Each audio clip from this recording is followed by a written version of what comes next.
घरधुरीको हिसाबले यहाँ आउनु भएको छ र केही न केही कुरा नेताको सुनौ। आफ्नै भाइ भतिजा नेता छ र उहाँले के भन्नुहुन्छ र हाम्रो समाजलाई केही रूपान्तरण गर्ने थप विषयवस्तु प्रस्तुत गर्नुहुन्छ कि भन्ने उद्देश्य लिएर पनि यहाँ पाल्नु भएको छ। 36 वर्ष अगाडिको एउटा सपना, जो सपना बिना कल्पनाको त्यो सपना हुन सक्दैन, त्यो तपाईँ हामी सबैले बुझेको कुरा हो। र त्यो बेला झोपडीको चाहिँ जो बाटो विद्यार्थीहरू त्यति बेला अध्ययन गर्दा आएको झोपडीमा र हाम्रो मित्र एकदमै नजिकको मेरो नातेदार पनि हुनुहुन्छ योगेन्द्र चौधरीजी, गोलो झोपडीमा गोलो घर खरको छाना लगाएर बस्नु भएको थियो।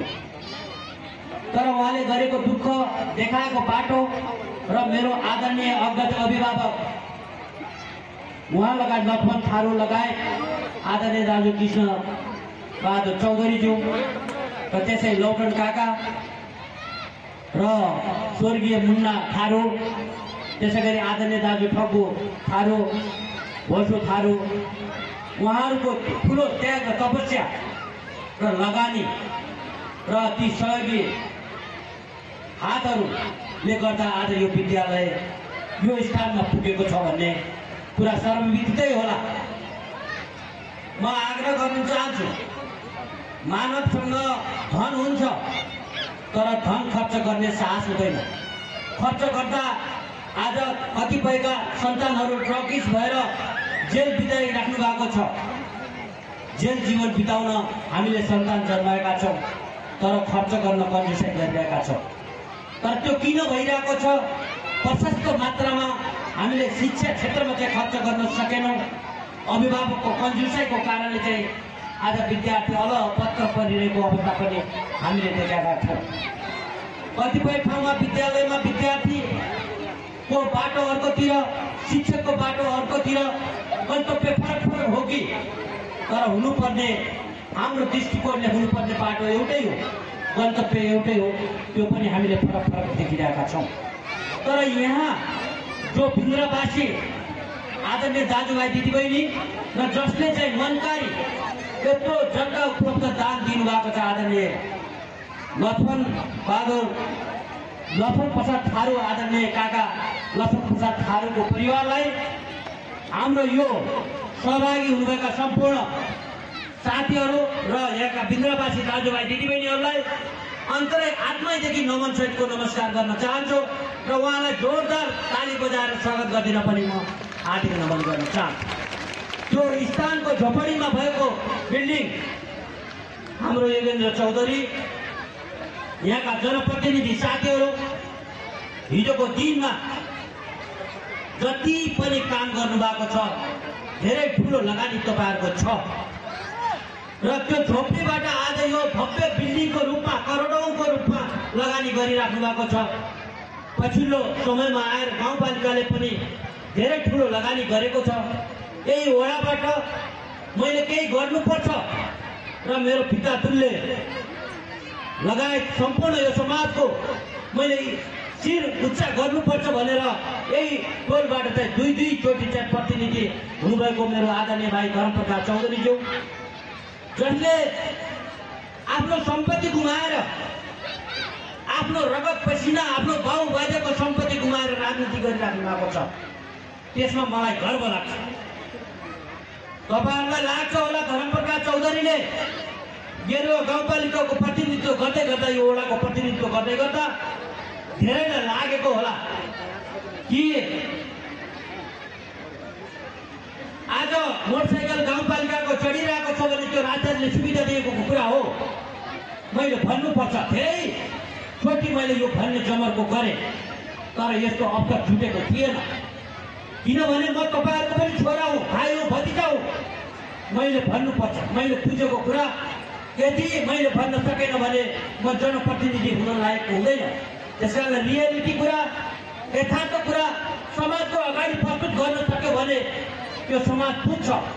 हिजोको राणाको समाज होइन, यो पञ्चायतको समाज होइन, शोषक सामन्तीको समाज होइन, सङ्घीय लोकतान्त्रिक गणतन्त्रवादी समाजवादीको समाज हो। त्यसकारण यो समाजले बुझ्छ। हिजो हाम्रो बाबुबाजेलाई एउटा चिठी पढ्नका लागि गाउँमा चाहिँ पढेको चाहिँ अगुवाका कहाँ बनगर कहाँ जानु पर्थ्यो होला, तर आज छोरा छोरी नाति घरमै पढ्ने, चिठी पढ्न सक्ने र देश संसारको चाहिँ न्युज भन्न सक्ने, समाचार भन्न सक्ने हजुरबा यो भइरहेको छ भन्ने समाजमा छौँ आज हामी। त्यसकारण मलाई लाग्छ कि उहाँले आफ्नो सम्पत्ति गुमाएर जो दुई कार्यकाल आफ्नो चाहिँ पुरा गर्दै हुनुहुन्छ र त्यो कार्यकालको अवधिमा उहाँले यो टोलमा चाहिँ धेरै काम गर्नुभएको जस्तो मलाई लाग्छ। राजनीतिक रूपमा सपोर्ट गरेर नभन्नु होला, भाइको रूपमा सपोर्ट गरेर नभन्नु होला, तर भोलि उहाँको महत्त्व, उहाँको कार्यशैलीको महत्त्व, उहाँको व्यवहारको महत्त्व भोलि तपाईँहरूले बुझ्नुहुनेछ। भोलि यो वडामा जीवनभरि उहाँ वडा अध्यक्ष भइरहनु हुन्छ जस्तो मलाई लाग्दैन, तर जीवनभरि हामी चाहिँ राजनीतिक पद दिएर बसिरहनु पनि उचित हुँदैन। त्यो अहिले समयको माग पनि होइन, हामी बढ्दैन। तर भोलि आउने जनप्रतिनिधिले उहाँले गरेका कामको सिरोधारी गर्न सक्छ कि सक्दैन, यो टोलवासीको लागि चुनौतीको विषय छ। हिजो एक ढिक्का भएर बसेको बिन्दा मेरो आग्रह छ, हात जोडेर बिन्ती गर्छु मेरा आमा बुवा दाजुभाइ दिदीबहिनीहरूलाई र भाइ बहिनीहरूलाई, मेरो हात जोडेर मेरो पनि यो गाउँमा रगत पसिना लागेको छ। तपाईँहरू एक ढिक्का भएर यहाँमा कसैलाई अन्याय पर्यो भने एउटा झोपडीमा बस्ने नागरिक, महलमा बस्ने नागरिक, सबैको आवाज एउटै हुनुपर्छ यो समाज रूपान्तरका लागि। त्यसकारण म आग्रह गर्न चाहन्छु कि बिन्द्रवासी जसरी हिजोको दिनमा एक ढिक्का भएर बस्नु भएको थियो, कसैले डगमगाउने तपाईँहरूलाई साहस गर्दैन थियो, त्यो डगमगाउने साहस भोलिका दिनमा पनि नगरोस्, आज पनि नगरोस्। त्यो प्रतिबद्धता यो प्राङ्गणबाट तपाईँहरू लिएर जानुहुनेछ। त्यो प्रतिबद्धताका साथ तपाईँहरू जानुभयो, त्यो मानसिकता तयार गरेर जानुभयो भने यो विद्यालय आदि मात्र होइन, भोलिको दिनमा मावि हुने सम्भावना पनि यहाँ रहन्छ। किनभने सहयोगी हातहरू थुप्रै अहिले सङ्घ संस्थाले सहयोग गरे, प्रदेश सरकारले ठुलो सहयोग धनराशिको रूपमा चाहिँ यो राजापुर क्षेत्रको विद्यालयको कन्टेस्टमा सबभन्दा बढी यो आदि विद्यालयले सहयोग गरेको छ। यो कुरा पनि मैले तपाईँहरूको बिचमा भन्नै पर्छ कि मैले मेरो जीवनको सक्रिय राजनीति यही मेरो बहिनी मोहन चौधरी, मेरो बहिनी टिका चौधरी, मेरो बहिनी अलैची चौधरी र मेरो बहिनी चाहिँ ओम चौधरी कई परिवारमा चाहिँ बसेर र यहीबाट मैले राजनीति सुरु गरेको कारणले मैले यो टोल बनाएन भने ती बहिनीले मलाई लगानी गरेको जुन हरेक कुराको आर्थिकदेखि अन्य जुन किसिमको चाहिँ मलाई सेवा सुविधा दिनुभयो र मलाई चाहिँ जुन बाटो देखाउनु भयो यहाँका अग्रजहरूले त्यो शराब लाग्छ भनेर पनि मैले सोचेको थिएँ र म जनप्रतिनिधि सधैँ हुँदैन र जहाँबाट मैले राजनीतिक सुरुवात गरेँ र आज यो ठाउँमा शिर उभिएर तपाईँहरूको अगाडि निर्धक्कका साथ बोल्ने एउटा विकास गर्न सकेँ। त्यस कारणले मैले लगानी गर्नुपर्छ भनेर भनेको थिएँ र त्यो भन्दै गर्दा मेरो आदरणीय मित्र योगेन्द्र चौधरीजी 3 महिनादेखि मसँग बोल्न छोड्नुभयो। तपाईँसँग बजेट किन माग्ने, तपाईँ यति बजेट दिनुहुन्छ भने दिनुहोस्, नभए नदिनुहोस् भनेर मलाई घचघचाइरहनुहुन्थ्यो। मैले तपाईँको स्कुलमा बजेटै पर्दैन, अनि मैले चाहिँ त्यहाँ मन्त्रालयका कर्मचारीलाई पनि सुनाइदिन्थेँ यो सरस्वती आविमा चाहिँ 20 लाख जति हाल्नु पर्ला, अनि गर्दा गर्दा 40 लाखसम्म पुग्यो। उहाँ कहाँ पुगिहाल्छ कुरा, 60 लाख पाउनुहुने भयो सर, त्यसैले 60 लाख भन्नुभयो। तर मैले चाहिँ कसैलाई रियालिटी कुरा मेरो सचिवालयले पनि भनेको थिएन। मैले 1 करोड पैसा हालेँ, यहाँ 1 करोड पैसा हालेर त्यसलाई खर्च गर्नुहोस्, सदुपयोग गर्नुहोस्। भोलिको दिनमा विद्यार्थी र अभिभावकलाई शङ्का, विद्यार्थीलाई कोठा नभएको कारणले चाहिँ यो सरस्वती आविमा चाहिँ हामी पठाउँदैनौँ भन्ने अभिभावकको आवाज सुन्न नपरोस्, त्यसका लागि जे पनि गर्न तयार छौँ भनेर मैले भनेको थिएँ। र मलाई लाग्छ त्यो बिना कच्चे कोठाको यहाँ तपाईँहरूका विद्यार्थी पढिरहेका छैनन्। थुप्रै गाउँपालिकादेखि अन्य हिजो सङ्घ सरकारले, प्रदेश सरकारले सहयोग गरेका अवस्था पनि छन्, अन्य सङ्घ संस्थाले पनि सहयोग गरेको छ। बेस नेपालले पनि सहयोग गरेको देखिन्छ र प्रदेश सरकारले पनि अहिले चाहिँ ठुलै भवन बनाइरहेको छ। आठकोटे होइन, आठकोटे भवन बनाइरहेको छ। यसको केही दिनमा शिलान्यास हुनेछ भन्ने पनि तपाईँहरूको बिचमा चाहिँ म जानकारी गराउन चाहन्छु। त्यसैले म आग्रह गर्न चाहन्छु कि यो गाउँ भनेको त्यो ऐतिहासिक गाउँ हो। यहाँ सबै आदरणीय दाजुभाइ दिदीबहिनीहरू जसले चाहिँ हिजो रगत पसिना बेचबेगारी गरेर यो विद्यालय झोपडीबाट आज महलमा चाहिँ खडा गर्नु भएको छ। यसको आफ्नै खालको इतिहास छ र यो गाउँको लगानी बेगर यो स्कुल तयार भएको होइन। पछाडि हामी जोडिएका होला, चाहे राजनीतिक हिसाबले होला, चाहे व्यवहारिक हिसाबले होला, चाहे पारिवारिक हिसाबले हामी पछि जोडिएका हौँ र यो गाउँ यही ढिका यहाँदेखि बन्जरिया रठोडाँडा र बिन्द्रा गाउँ एक ठाउँ भयो भने गेरुवा गाउँपालिकाको अनुहार चेन्ज हुन्छ। यसकारण ओबामाले भन्नुभएको थियो कि राष्ट्रपतिको क्याम्पेनमा आफ्नो प्रचारमा चाहिँ वी क्यान चेन्ज, मैले अमेरिकालाई परिवर्तन गर्नेछु यदि म राष्ट्रपति भयो भने भनेर उहाँले एउटै नारा दिनुभएको थियो। मलाई विश्वास छ शिक्षा क्षेत्रमा परिवर्तन गर्ने हो भने तपाईहरुले एउटा संकल्प गर्नुहोस् कि शिक्षा क्षेत्रमा हामीले लगानी गर्नुपर्ने।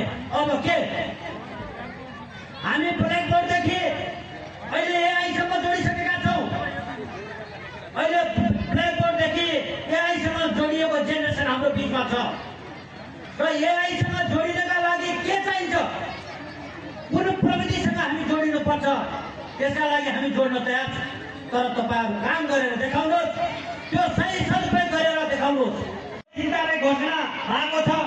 चिन्ताले घोषणा गर्नका लागि विभिन्न सङ्घ संस्थाले र यो विद्यालयले गाउँपालिकाले धेरै इन्डिकेटरहरू पार गरेर चाहिँ यो घोषणा गरिन्छ र यो घोषणा चिन्तालाई गर्न धेरै ठुलो विषय होइन, तर यसलाई दिगो राख्नका लागि धेरै ठुलो च्यालेन्जिङ छ। त्यो चुनौती छ। त्यो चुनौतीलाई सामना यो टोलवासी, यो गाउँ, यो अभिभावक र विद्यार्थी भाइ बहिनीहरू र शिक्षकहरूले पुरा गर्नेछन्। सञ्चालक समितिले पुरा गर्नेछ र हामी जनप्रतिनिधि मेरा मित्र जमान सिंह केसी जो निरन्तर निस्वार्थ काम गरिराख्नु भएको छ। आफ्नो सेवा सुविधा भन्दा बाहिर बसेर मोटरसाइकलमा पुष्पाको महिना पनि कुनै किसानको घरमा जान छोड्नु भएको छैन। एक दिन अचानक मका राति बस्ने एउटा कार्यक्रम थियो। 1:30 बजे राति टेलिफोन आयो उहाँलाई। म तपाईहरुलाई सुनाउन चाहन्छु। एउटा जनप्रतिनिधिले कसैको घरमा गएर हलो जोतिन, खेत रोपिदिन, तर तपाईहरुलाई समस्या पर्यो भने टाउको बङ्ग्याएर हिँड्ने र तपाईहरुलाई समस्या पर्यो भने पुलिस चौकीमा कमिसन माग्ने त्यस्ता जनप्रतिनिधिसँग तपाईहरु सावधान रहनुपर्छ। पुलिस प्रशासनमा निस्वार्थ काम गरिदिने, राति 2 बजे भए पनि तपाईहरुको टेलिफोन उठाइदिने, तर म उठाउँदैन, मेरो टेलिफोन स्विच अफ हुन्छ।